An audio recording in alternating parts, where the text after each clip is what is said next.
Welcome to Ignition Drawings Conversation with Madeira. I'm Jesse Elliott. I'm product specialist for Ignition Drawing. I have 9.5 years with Ignition Drawing as the product specialist and 30 years of digitizing and embroidery experience.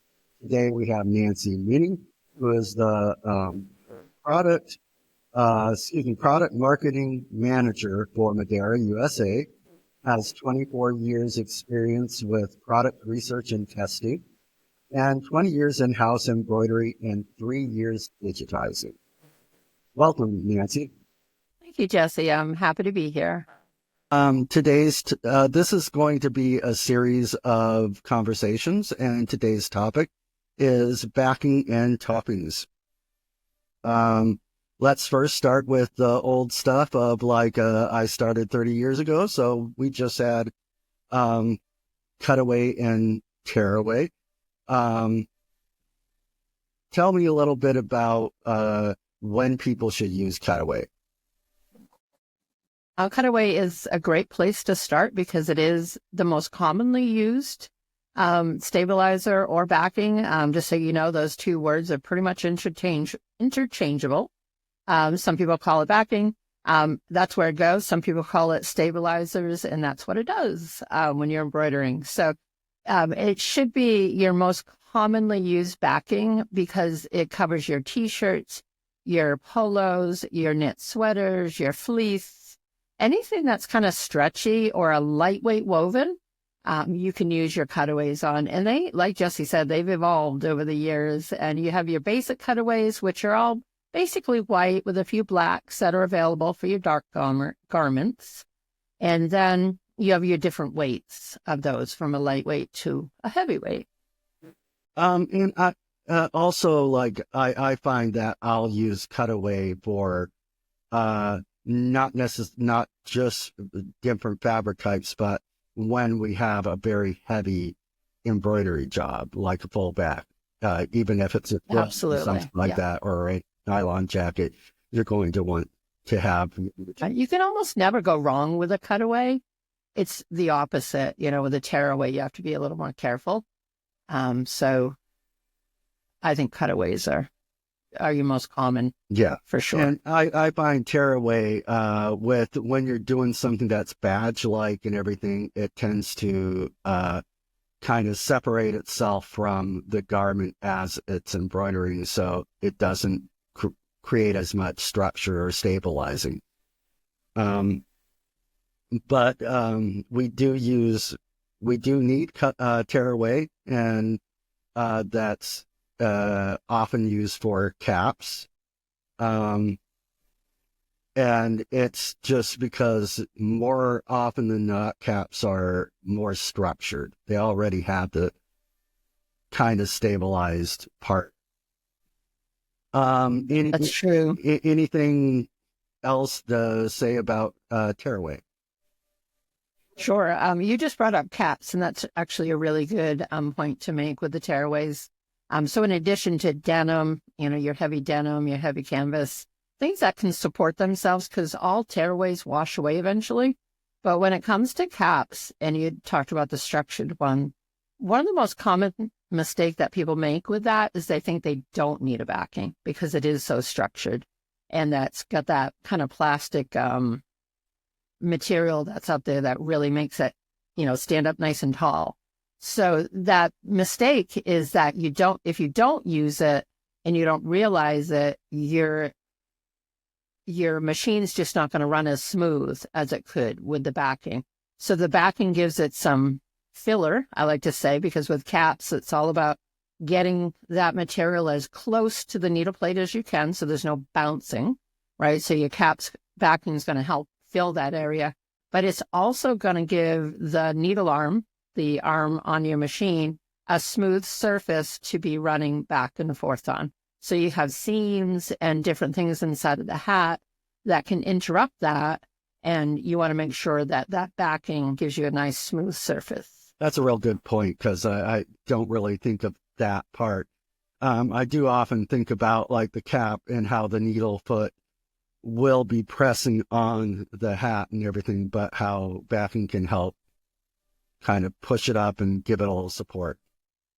Sure. And I even say, because some hats aren't as easy to pull down and get as flat as you want to. You want to make sure you're using caps that work well with your cap hoops, your machines. But getting it nice and flat is the most important thing. As an experienced embroiderer, you know that, and you just kind of do it on a regular basis. But we get a lot of questions when it comes to caps, and not too often, but often enough, embroiderers do feel, why would I need a backing? It's stable enough. Yeah. I've got that a lot, like in not just caps, but other cases of like, it's a such and such, it's a Carhartt, doesn't need it. It's like, no, it does. Yeah. Try it. Yeah. So some of it's, so sometimes the stabilizing is only during the embroidery process. Once you tear it off, it's gone. If it's on something you're washing regularly, it softens and gets more malleable over time. So that's why the tearaway is only needed for the embroidery process, the hooping and the embroidering. Yeah. So let's talk about things like what's also called stabilizer, like Weblon. It's a plastic backing that has kind of a mesh and everything. And I often use it in stretchy fabrics and stuff.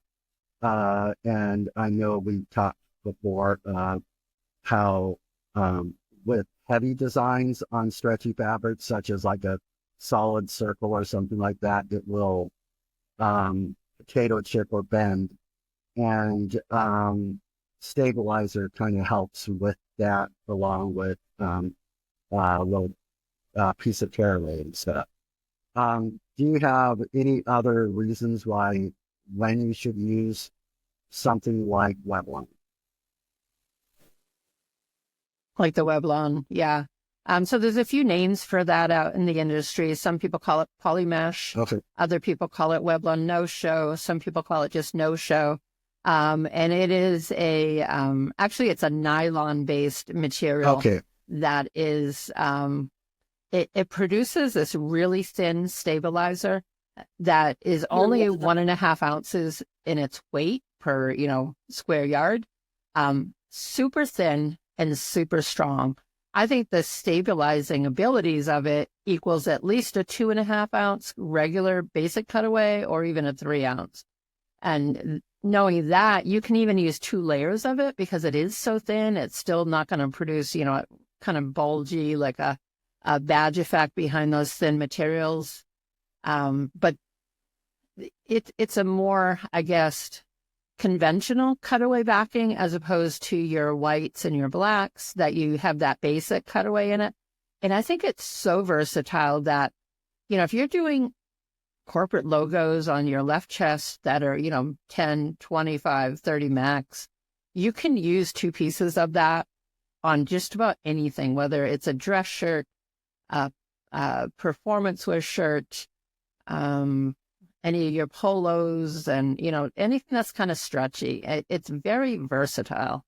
And I think I use that more than anything else. Right. I don't have a ton of experience with it.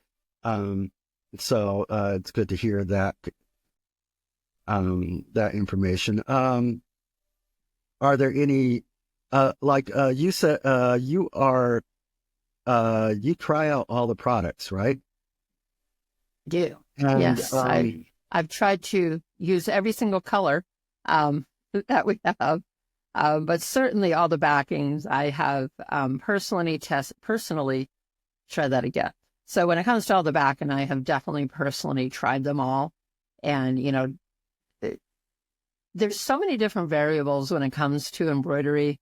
You got your garments, you got your machines, you got your thread, and you got your designs. So designs play a big part in it as well. And as a digitizer, you're going to try and help your customer steer them to the right, fabric. Yeah. Steer the design to the right fabric is what I'm trying to say. So that being said, a lot of it boils down to preference when it comes to an embroiderer. People do tend to use too much backing as opposed to less. And less is more when it comes to embroidery, because if you use 3 ounces of backing and then you go and double it, so now you have 6 ounces of a basic cutaway, pretty much any design on any fabric is going to look good. Doesn't mean the garment's going to drape well, doesn't mean it's going to look good in the end. But I can almost guarantee you that design is going to look good, right? But not what's kind of around it, right. not Because it'll hang magic effect that you might have behind it. So testing all the backings and what they can do is certainly a big part of what I do here at Madeira. Yeah. And to go back with the weight, like you got to remember that the thread itself has weight too. So you're adding stuff up. It's not just the backing, it's the thread. And on really lightweight garments, it's just going to sag and give it a bunched area around it. So that's a good point. Topping. I use water soluble topping a lot to clean up things. Is like I said, I'm kind of a dinosaur, and like a lot of the stuff I've learned has been there have been advancements and stuff. Are there other ideas of like water soluble topping that are easier to use? Like I know for a while we had some of that heat where the heat removes the topping and stuff, and I kind of like that. Are there any other products out there that are kind of better that have kind of surpassed water soluble topping? A water soluble topping and a heat soluble topping. Those are the only types of toppings that I'm aware of, and the water soluble is certainly the most common one. You can remove it with steam or a spray bottle. It's best removed eventually, through laundering. But if you're doing production embroidery, you're certainly not going to wash all of it, all of your, garments. So you can remove it with what's called a bubble gum technique, where you wet like a piece of that water soluble topping, you wet it on the design, and you just kind of stick it like you're trying to get the gum off your face when you're a kid. It's the old rubber cement eraser trick. Yeah. Same thing with rubber. You gum it up, and it takes its stuff off. Yeah. Yeah. So it's kind of the same thing. When it comes to the heat soluble topping, that's like a film. It's kind of when you get it, it looks almost like a saran wrap. It's not, but it's kind of resembles that. And it's super thin, and it works similar to the water soluble, where you're embroidering on things that have height in the fabric. So you want to kind of squish that down with the topping, whether it's water soluble or heat soluble, so that the threads don't sink into, whether it's a terry towel, a fleece jacket, anything with fluff. The thing with the heat soluble is it's good for if you are embroidering on something that you do not want to get wet, or maybe the fabric shouldn't be wet. It's going to perforate wherever, you're doing your satin stitches or clean stitches around the design itself. So it's going to perforate, so you can pull it off, most of it. And then you can use a little bit of heat, whether it's a hair dryer or a heat gun, and it kind of melts it together, kind of shrinks it together, so you can kind of brush off all the excess. So I'd be more prone to using the water soluble over the heat soluble, unless I really couldn't subject that garment to water. Okay, cool. Kind of go back on backing. I was thinking like, sometimes I found that like, well, there's certain embroideries, logos that like have wide satin stitches. And, the rule is like kind of like if it's around 4 millimeters or more, it may bunch on stretchy fabric. And I've sometimes used the heat backing, where you iron it on a little bit, Have you used that much, and does that help with you? But when would you use something like the heat backing? So the backing is, so even that film that I'm talking about that we use as a topping, you can actually also use that as a stabilizer. We have somebody who creates custom fabric with embroidery. So they embroider like big bolts, and he absolutely loves that for the stabilizer. It's not a fluffy material, so he uses it for the back because he doesn't want anything left when it's all said and done. So as far as trying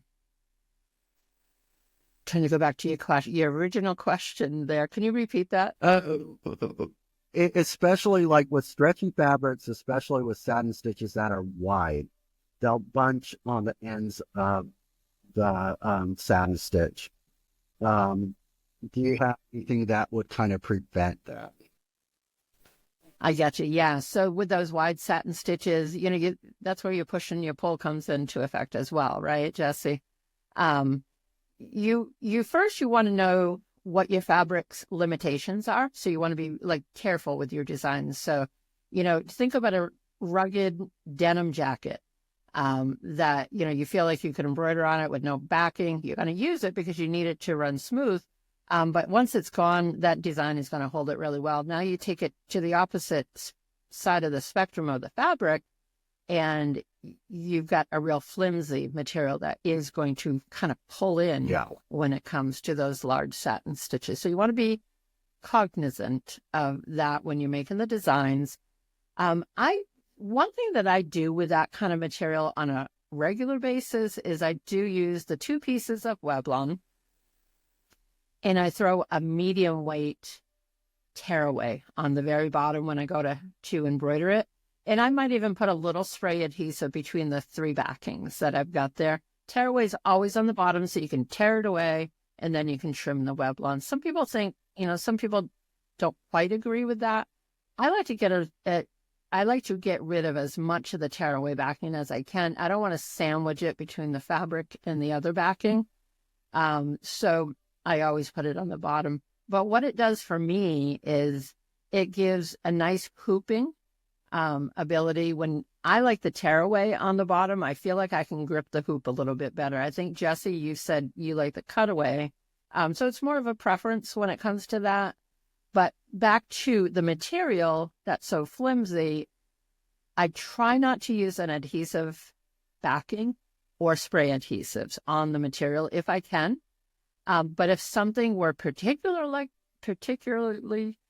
designed and digitized for that, then I would put the adhesive on the backing and put it back up to the shirt. And that can give it a little bit better, like, stability. I have found that while it's being embroidered. Yeah, doing that, it does help. However, it may gum up the machine. So that's always the counter to it. Yep, you got to let your spray adhesives dry. Yes. So that's one thing that people might not remember to do. You spray it, you put it up, you hoop it, and you put it right in your machine. You really should give it a few minutes to like kind of just set up because it just came out of a can, so it's very sticky. It's doing its job, but give it 3 to 5 minutes sitting. So if you can have that one prepping and waiting while the other one's embroidering, you're giving it a little more time to kind of like set up and not be as gluey. Because then it gets stuck on your needles and you're picking that off, and that's not fun. Yeah. Anything else that you want to talk about on toppings? So with toppings, I just think it's important to, your beanie hats, your terry towels, it's going to make your design so much better looking, way more crisp on the edges. Not sometimes, but digitizing, you can take care of some of that with the digitizing as well. What's that stitch you would like tack down a whole area? I call it knockdown stitch. A knockdown stitch, yeah. So that knockdown stitch can do a similar, and it's very popular on terry towels in those real kind of thick beanie hats. Yeah. Because you want to give it a nice flat thing to embroider on. So, it really just depends on what you want to work with, how you want it to look. And, when it comes to production, you want things to be efficient as well. So the extra step of the water soluble can put a little extra time into the job. And it does have to do a lot with the type of pile, such as the real, what's that puller fleece called that's really bumpy? Like corduroy? No, it's waffle? the waffle type. It has say like a quarter of an inch or more, or even the wind type of fleece that's really dense. All of those probably are better off with a knockdown stitch rather than dealing with topping. Right, super fluffy. Baby blankets and things like that. You're talking real kind of fluffy. Yeah, when you're talking like the really lightweight fleece and stuff, the topping is perfect. Yeah. The other thing that topping is good for is with thin letters and thin thread. So we have polyester. We have 60 and 75 weight threads. They're super thin, which are great for the real small slogans underneath your logos. But anything, whether it's a corporate logo or any design that has some real thin letters or thin columns, I should say, whether it's on almost any type of fabric, that topping can kind of lift it up just a little bit and give it a little more crispness to the design. Yeah, it does help clean up things. Most of people I've dealt with, the only problem is the cleanup. It is a little more. Yes, and you do need to be careful with your cleanup when it comes to water soluble. It doesn't happen every single time, and most people you would never even see it. But when it comes to embroidery thread, all embroidery threads do have a little bit of over dye in them. So you think about your dark denim jeans, your dark black socks. When you wash them, if you see the wash water, it's almost like black, because that's over dye. Thread gets that a little bit too, and it's such a small piece of your garment that you put it in there, you wouldn't see the color of your laundry water change.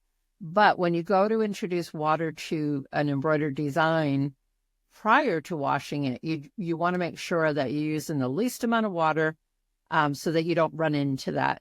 And that can be made worse by you sit there and do one garment, spray it, get rid of the water soluble top and lay it down. You do the next one, you lay it on top of it and on top of it. You never want to stack up your wet embroidered garments that you removed it. You need to lay them out. Use the least amount. Steam is really the best. It's the least amount of water. But yeah, you want to make sure. Yeah, and I don't know how you usually use a steamer, but I like it when you tie a piece of cloth over the steamer head and steam it that way. It helps kind of catch some. I've never heard of that. That's a great idea. So that reduces the water again and kind of keeps it to a minimum. So, and it's not to scare you or make you worried about that, but it can happen. And we do get calls, once in a while, that it happens. They just don't realize it. So the only thing, it's not a problem. You really just need to wash the garment. So you put it in the warmest water for both the thread and the garment, wash it till it's gone, and then you can tumble dry it. It's good to go. Okay. I think we've gone over everything. Any other kind of backing that you want to talk about, or? Sure. There's definitely, so your backings break down into whether you cut it away, you tear it away, you wash it away, or you heat it away. So we've kind of covered those with the backings that we did talk about, but there's quite a few other specialty backings. I'll touch base on a few of them. And they're still all going to fall into one of those categories, whether it's cutaway, tearaway, wash away, or heat away. Probably a popular one is we call it easy tear stick on, and it's got a release paper with this really nice adhesive on one side. And that is great for hooping, or I should say great for embroidering on things that are hard to hoop. So you can actually hoop the paper, release the paper, you get all the sticky area where you could put the collar of a shirt, the cuff of a shirt, maybe you do a bunch of dog collars. The stickiness of this is really strong, and it works well at the machine. So it's great for hard to hoops. So as far as other specialties, I mean, there's like backings specific for applique. Applique is always a training. I always tell people it's a training in and of itself to understand it and how it all works. But there's backings for that.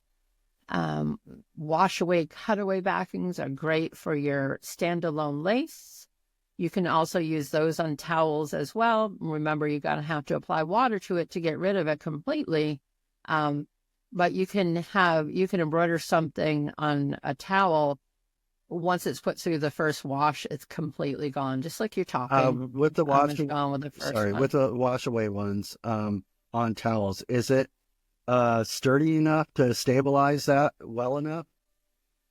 You know, the thing is, when it comes to, so I'm going to talk about two things. I want to talk about tear washaways, which are really, they don't technically wash away 100%. What they do is they're very soft. So we don't even call them washaways anymore. We call them a soft tearaway, because what happens is you could embroider on a towel with this soft tearaway. You're going to tear it around the edges. Great with like a nice clean design where it just tears away nice and clean. It's going to leave a little bit of fuzzies, and that's what washes away eventually in the laundry. So depending on your water conditions, it might take one wash. You're not really going to see a lot of it, but that's what was called a tear wash away, now called soft tearaway versus your crisp tearaway. So when it comes to a cut wash away, this is also called Vilene. There might be some other names out there, but it's like this, it's almost like a fibrous little material that's very thin, and it completely washes away. So now it's only stabilizing during the embroidery process, right? Once it's washed, it's gone. So if you're embroidering on towels, you want to make sure you're using this on sturdy towels, Okay. Not a real flimsy towel. So that might kind of bucker and crunch up the design. Okay. Should you use more than one piece, like especially with the soft tearaway? Could you use two pieces with the soft tearaway? Is that your question? It's more of like, do you need to? Because towels tend to have more, the embroidery has to be more dense. So I'm just curious. Right. Yeah. And the towels are pretty sturdy that you're embroidering this on. You could use two pieces, but remember, it's going to soften up and kind of just wash away. I mean, it's trapped inside the designs, especially for your fills and your satin stitches, but it's going to soften up and it's going to get more malleable, which you really do want. So, you know what? I think when it comes to embroidering on towels, you can't cut corners on the garments. Kind of true with a lot of your garments, because that is a variable that if you buy really cheap garments, you're going to, you probably should screen print those and not embroider them, because you want them to stand up. That's a good point. Yeah, like I asked about like the two pieces, because typically if you're used to like putting two pieces, you might want to put two pieces on. So I since I'm not familiar with that, I was curious of whether he even needed it. Yeah. Okay. I think we kind of captured everything. Any closing remarks? Sure. So I think, I kind of touched on it just a second ago where, quality, whether it's your thread, your backing, your bobbins, or your garments, blanks, quality really makes all the difference. So just be careful of saving money where it's going to hurt you in the end. So, think about doing 50 t-shirts and, you didn't put the money into the thread or into the backing. In the end, that money that you saved on the inexpensive t-shirts or the other products that you're using to embroider can really have a negative impact. When it comes to embroidery, the embroidery part of it is such a small piece of the whole garment. So don't, when you try to go less with the money, the results can really pay the price. So, and remember is like you are using needles, and if it's cheap garment, you're going to get holes and stuff like that. So, yeah. Well, thank you very much for your time. And we'll do this again shortly. Sounds good. Thank you, Jesse. Okay. 3 things to remember. Cutaway is the most common stabilizer and is best for heavy designs or knit fabrics. Tearaway is ideal for twill and denim and most often used on caps. Toppings are great for cleaning up edges of a design on fabrics such as towels and fleece. Lightweight stabilizers can provide sturdiness without adding weight. If you have any questions, comment below or feel free to reach out to our helpful team. We appreciate you joining us and we look forward to our next session.